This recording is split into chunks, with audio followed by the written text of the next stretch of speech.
In this lesson, we're going to talk about named ranges. Now, we're going to stick with the same table we use for absolute references, the customer purchase data with discounts, but we're going to see a different way to build the formulas out. And I think you'll agree it's pretty useful. Okay, so we're looking at our table. We're on the name ranges tab, and we want to start off by making the totals. Now, what we did before is just did the cell addresses like B8 times C8. But now what we're going to do is we're going to name the range. And what that means is we're going to highlight a group of cells and we're going to give them a name that we can use in the formula to build the formula out.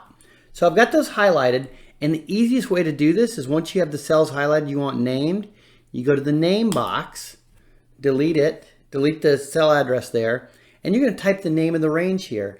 Now I try to keep it pretty simple and make it very similar to what you see, so I might just call it purchases, but also you can have name ranges across different worksheets. So I try to give it an abbreviation on the worksheet. So we're going to call this NR and put an underscore there and then just be purchases. Okay, and one of the things about named ranges, you can't have any spaces in the name. And then I'm going to hit enter and it's in there. Let's do the same for price. So I'm going to go ahead and select the cells for price. And then I'm going to go to my name box again and type NR underscore price and hit enter. And now what I can do is I can go over to my total column and start building that formula. Watch what happens when I hit equals, start typing NR, because that's kind of the abbreviation for my sheet. I've got the two named ranges right there, price and purchases. So I can just click on purchases,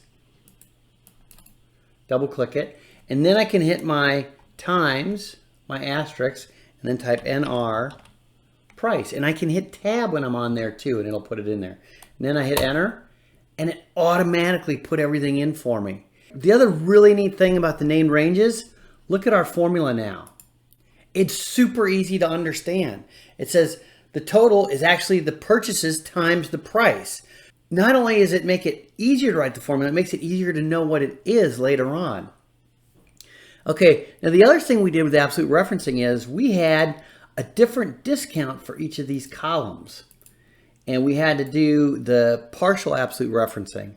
What we're going to do here is we did name an entire range of cells, but what we can do here is we can also name individual cells. So let's do that. Let's just click on the silver discount. Go in here, I'll type NR silver discount. Hit enter, and then I'll do the same for gold and for platinum.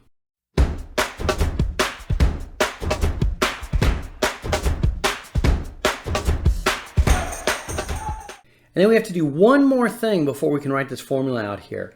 We're going to actually name the total column as well. So let's go here and type that named range, NR totals. And now we can just build this formula really easily.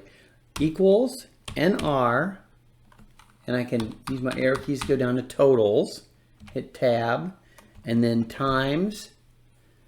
And even if I click on that now, it's going to put the named range in there, the silver discount. Hit enter, and it filled it all the way down. Let's do the same for gold and platinum.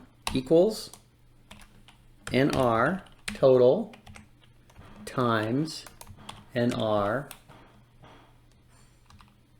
gold discount, and for platinum.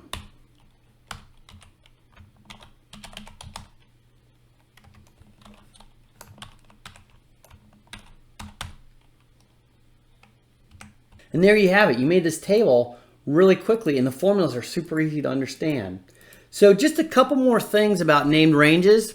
You can use them all over in your formulas, and that's great. But you can also use them to go to things. Before, we looked at that name box, and we could type in a cell's address, like A1 or A500. Now, the other thing is when you click in that name box, and you want to go to your named range, you can just go to, I want to go to NR price. Click that, and Excel takes you right to that named range. Or if I want to click on one of the discounts, it takes you right to that discount. The other thing I'll show you is that if you ever need to change these, like if you actually made a mistake on something, if you called something the wrong name, to modify or delete named ranges, you need to go to your Formulas tab and go to the Name Manager. And here's where we'll have all of our names within our worksheet. And this will have more than just named ranges. It'll have some tables and some other things.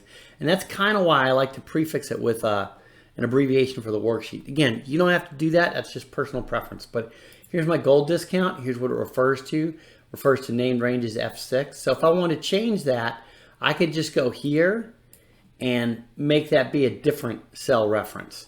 And then it would just reflect that change. But I don't need to, so I'm going to just hit escape out of this. And that's pretty much all there is to named ranges. Let's get ready for the next lesson.